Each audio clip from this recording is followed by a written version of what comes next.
The Roy Rogers Museum was like a small piece of the Wild West right outside my door. Roy Rogers fans of all ages could step into the world of the king of the Cowboys. For many years, it was a popular place to feel nostalgic with shiny horses and other items that made people think of favorite Western movies. Now though, those doors are shut forever, leaving many of us to wonder how we got here. What happened to a place that was so famous? Let us take a trip down memory lane and find out why the Roy Rogers Museum closed. While we wait to talk about why the Roy Rogers Museum closed, let us first look at how it came to be and why it became such an important place. Roy Rogers. Roy Rogers' real name was Leonard Franklin Sly. He was born on November 5, 1911 in Cincinnati, Ohio to Maddie and Andrew Andy Sly. Roy joked, "I was born at second base, destined for greatness from the start." He grew up in a tenement on 2nd Street, which is now the site of Riverfront Stadium. Growing up, he didn't grow up by himself. He had 3 sisters, Kathleen, Mary, and Cleta. Andy Sly didn't like living in the city or his job very much. He hated it so much that he and his brother decided to give up and use old wood to build a 12 by 50 foot raft instead. Who hasn't dreamed of escaping the 9-5 grind to float down a river? This houseboat trip began in July 1912 for the Sly family. They went up the Ohio River toward Portsmouth, Ohio. They had planned to build a house on the land they bought, but things didn't go as planned. After the Great Flood of 1913, the family moved their houseboat to land that wasn't wet and stayed there. The Slys bought a farm in Duck Run, Ohio, about 12 miles north of Portsmouth, in 1919 to make their routes more stable. Duck Run is near Lucasville, Ohio. They built a house with 6 rooms, but Andy quickly understood that farming wouldn't make them rich. To make ends meet, he worked at a shoe factory in Portsmouth. Every weekend, Andy would come home with gifts, which is a very dad-like thing to do. Leonard learned how to ride a horse that he brought home one day. It was one of the best gifts a child could have gotten. No one knew that this was only the start of his cowboy journey. The Sly family had to find their own ways to have fun since they didn't have radio or TV. On Saturday nights, everyone square danced. People from the neighborhood would come over, and Leonard would sing, play the mandolin, and even tell them how to dance. It was good old-fashioned fun in the country. Leonard also learned how to sing at this time. He and his mom would sing across the farm to talk, which sounds a lot more fun than yelling, "Dinner's ready." Leonard began high school in McDermott, Ohio, but after 2 years, his family moved back to Cincinnati, where Andy got a new job at a shoe factory, due to the need for extra money in the family. Leonard dropped out of school to work with his dad at the plant. He tried to keep up with his schoolwork by going to night school, but it's hard to focus when you've been working late and falling asleep in class. It was fun for Leonard to nod off, so he quit school for good. Even though it wasn't a typical stay-in-school story, he did well. Mary, Leonard's older sister, and her husband had moved to Lawndale, California in 1929. It looked like a great place to live. Andy and Leonard quit their factory jobs, packed up their old 1923 Dodge, and drove west to see family. They only stayed in California for 4 months before moving back to Ohio, but it wasn't long before Golden State called again. Leonard could come back this time with Mary's husband's father. He didn't think twice, and in the spring of 1930, the Sly family followed. After moving to Lawndale close to Mary, Leonard and his dad got work running gravel trucks for a highway project. It looked like life would be good in California, but the company went out of business in 1931. Bad times during the Great Depression, no job, no money, not willing to give up. He went to Tulare, California and got a job picking peaches for Del Monte. It wasn't fun, but it had to be done. But they made it work. He lived in a work camp that looked like it came straight from the grapes of wrath. But Roy was in California for something bigger, which made him famous. Want to know about the thing that changed Roy's life? Watch out for now. When Len, then 19, got back to Lawndale, his sister Mary had an idea that would completely change his life. She told him to try out for a radio show in Inglewood called Midnight Frolic on KMCS. Keep in mind that Len was naturally pretty shy, but Mary pushed him to take the next step, so a few nights later he wore a Western shirt that his sister Mary had made for him. After all, who needs designer names when you have a talented sister? With his guitar in hand, Len showed up, he played the guitar, sang, and even did some yodeling. Also, guess what? He got it right. After a few days, he was asked to join the Rocky Mountaineers, a country singing group. That's pretty good for a shy guy, right? Len joined the Rocky Mountaineers for real in August 1931 and quickly worked to make the group bigger. That's why he put an ad in the Los Angeles Herald-Examiner for a singer who could yodel. That was the thing to do back then. Then British Columbian Bob Nolan answered the ad. Nolan didn't stay with the group for long, but he and Len became friends and kept in touch. Tim Spencer eventually took over for Nolan, and the group kept going. In the spring of 1932, Len, Spencer, and a man named Slumber Nichols got together to try it. It didn't work. They didn't give up, even though things didn't go their way. With bands like the International Cowboys and the Obaro Cowboys, Len and Spencer tried their luck with many different groups all year long. Spencer decided he needed a break from the music business, so Len got a new job with Jack LaFever and his Texas Outlaws.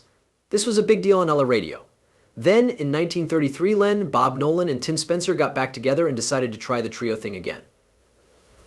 They changed their name to the Pioneers Trio. They meant business this time. There was Len on guitar, Nolan on string bass, and Spencer on lead singing. They worked on it a lot. They worked on their harmony until it was as tight as a brand new pair of cowboy boots. Even though Nolan and Spencer were writing new songs for the band, Len had to balance this job with his other radio work. They started to get better when they added Hugh Fore to the group in 1934. He played the fiddle and had a deep bass voice that made their duets sound even better. When Fore joined the group, their sound got so good that a radio host thought they should change their name. Pioneers Trio didn't seem right for such a young group, so he changed their name to the Sons of the Pioneers. They quickly came up with a name that stuck, and they went from being a trio to a full-fanged group. By the summer of 1934, these guys weren't just popular in their own town.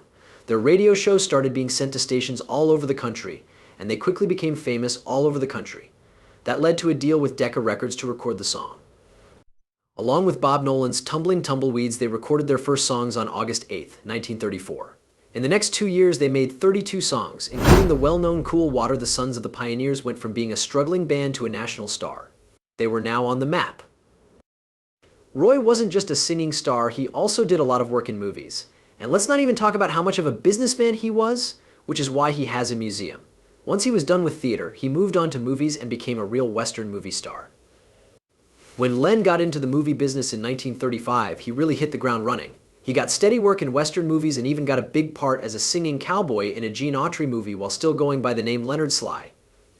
In 1938, Autry was having some trouble with his money, asked for a big paycheck, but the company didn't want to give it to them. They set out to find a new singing cowboy who wouldn't cost a fortune. A lot of singers from the West, like Willie Phelps of the Phelps Brothers, showed up to do the job. Also, guess what? In this singing battle, Len came out on top. Republic Pictures gave him the stage name Roy Rogers, which is a play on his catchy first name, with the famous last name of Will Rogers. Roy quickly became a matinee idol after getting the lead part in Under Western Stars with this brand new title. All of a sudden, he was competing with Autry to be America's best singing cowboy. People knew him for more than just his movies. He also made a name for himself in small parts, like in Dark Command, 1940, a John Wayne classic, where he shared the screen with George "Gabby" Hayes, who would become his partner, which was fitting for someone who started out as Leonard Sly. From 1939 to 1954, Roy's charm was noticed 16 years in a row. He was always in the Motion Picture Herald's list of the top 10 Western stars who made the most money. From 1943 to 1954, he won first place. From 1938 to 1955, he also won the most box office votes. From 1943 to 1952, they were number one. He only lost to Randolph Scott in the last 3 years. Roy would have won every cowboy award if there were any. Kids loved him. For younger people, his movies made him a giant. Many of his Western friends were still making movies in black and white after the war, but he made most of them in true color, which made him stand out. Some of his movies even had funny animal adventures, like when his trusty horse Trigger went on an adventure. Can you picture a horse with a story? In Roy's world only, Roy knew what he was doing when it came to business. He was smart to get a clause into his contract with Republic Pictures in 1940 that let him use his name, face, and voice for merchandise. Yes, this cowboy knew how to make money. He put out a whole line of Roy Rogers stuff, like comic strips, action toys, and books about cowboys. Roy Rogers Comics, which was written by Gaylord Dubois, was a big hit. It's safe to say that the only thing that sold more of his stuff than Walt Disney, Walt, move over. While this was going on, Roy's group, the Sons of the Pioneers, was still going strong. They kept playing, switching out members as they retired or died, but Roy stayed in touch. They often backed him up in movies, radio shows, and TV shows, even when he wasn't acting with them. Imagine being friends for a very long time. In 1944, Destiny put him on set with Dale Evans to make a movie. One memorable role was in Wonder Woman as the bushwhackers in Hollywood. Roy ran a business that made his shows and others, like the CBS Western series Brave Eagle, which ran from 1955 to 1956. Keith Larson played a young Cheyenne chief in this show, which was a different take on the cowboy theme. Roy Rogers gave the Marriott Corporation a license to use his name in 1968, and the company changed the names of its Hot Shops restaurants to Roy Rogers Restaurants. Though he wasn't actually in charge of them, his name was all over everything. He proudly went back to Lubbock in 1970 to co-host the Texas Tech University Intercollegiate Rodeo as the main act. And his last movie, Macintosh and TJ, was shot at the 6666 Ranch in 1975, not too far from where he began. He must have been very happy with Roy, then why did he close his museum? When the Roy Rogers Museum closes, it's like giving up your favorite toy from childhood. The one you spent too much time trying to fix with duct tape. This museum was once a beloved ode to the king of the Cowboys. It first opened in California and then moved to Branson, Missouri, where it will stay for good. Roy Rogers fans have been making the trip there every year since 1957 because it was so full of memorabilia from his long and successful career. There are flashy plastic saddles and well-thought-out leather cowboy boots in this conversation. Animal sculpture that Rogers had worked with in the past. One of the most moving stories is about how close he was to his favorite horse, Trigger. In order to avoid having to bury Trigger, Rogers kept the news of his death from his family for a whole year.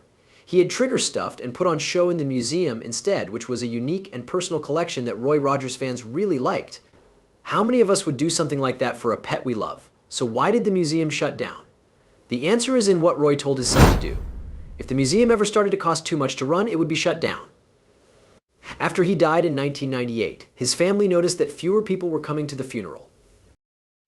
There were only a few dozen visitors instead of thousands. It was terrible for everyone, but they had to shut down in 2009 because of rising costs and a drop in customers. Everything in the museum was sold at sale at the well-known Christie's sale house after the museum closed. Dusty, Rogers' son, had ideas about where each piece should go, but it wasn't up to him. He only cared about what would happen to Trigger. The family was sad to see their beloved belongings go to different people, but they knew that friends and collectors would be happy with it. Over 338 items from Roy Rogers' collection sold out quickly at the sale in 2010. Bids that were much higher than the original estimates. As an example, his first guitar cost $8,750 instead of the $2,000 that was supposed to be it. Show scripts sold for 5 times what they were asking, and Rogers' signed baseball gear sold for more than anyone thought it would. He swooped in and saved Trigger and his dog, Bullet. Patrick Gotch is the owner of the RFD TV station. A mistake on the phone almost cost Gotch the chance to win Trigger. He yelled, "Hit him," because he couldn't hear himself bid over the noise. Hit him, to raise the price. Fans still thank him for saving the Golden Palomino in texts he gets today. It was sad when the sale was over. The crowd sang Happy Trails one last time after Dale's horse and Trigger's stunt double were sold to a private owner. Elkies, the auctioneer, said it was the most beautiful. In her 20 years at Christie's, this was the most emotional and sentimental sale she had ever seen. Roy Rogers, the show, and everything that happened with it had a long past that many people who grew up with Roy Rogers still felt. People still talk about the golden-tuned king of the Cowboys, even though those kids are now adults with their own families. Roy Rogers died at his home in Apple Valley, California on July 6, 1998, with his wife Dale Evans and other family members by his side. He had been through several heart surgeries in his later years and was 86 years old. He may have died, but his performances, musical skills, and unwavering attitude will always be remembered as the king of cowboys. They will live on in our hearts. Because he had such an effect, President Bill Clinton remembered him when he died. I told the White House Rose Garden crowd, "I really admire what he stood for, the movies he made, and the values they reflected." He went on to say that because of his career, today there will be a lot of sad and thankful Americans, especially people from my age. Pat Brady, who once worked with Roy, said he really believed in all those things: truth, kindness, and decency, and he lived that way as close to a man could. Gene Autry, who is also a hero, called him one of the giants of the movie business and said that Roy was also a giant in his faith, family love, and character. In honor of his death, famous people like Reverend Billy Graham said, in real life, he stood taller than an icon and reached farther than the stars. The best things that have come out of Hollywood will look up to him. When asked about his father's impact, Dusty, his son, said, "When I was a kid, I used to wonder, what in the world was so exciting about this guy? Then I looked through all of his newspaper articles, fan mail, and thousands of pictures of his many accomplishments." It's almost hard to believe. Roy Rogers had 33 great-grandchildren and 15 grandkids when he died. His wife and 6 children were still alive. Roy Rogers Jr., Linda Lou Johnson, Dodie Saylors, Cheryl Barnett, Tom Fox, and Marion Swift were his children who carried on his work. Roy Rogers Jr. even took over running the museum that was built in honor of his father. The museum had exhibits from the Smithsonian and the Children's Museum, among others. Roy's death notice in the New York Times mentioned the museum and how often he went there to talk to visitors. Even though his legs hurt, he kept wearing his white Stetson, gabardine clothes, and silver and leather belts. This proved that the king of the Cowboys never really took off his spurs. The Roy Rogers Museum may not be there anymore, but Roy and Dale's influence will always be remembered.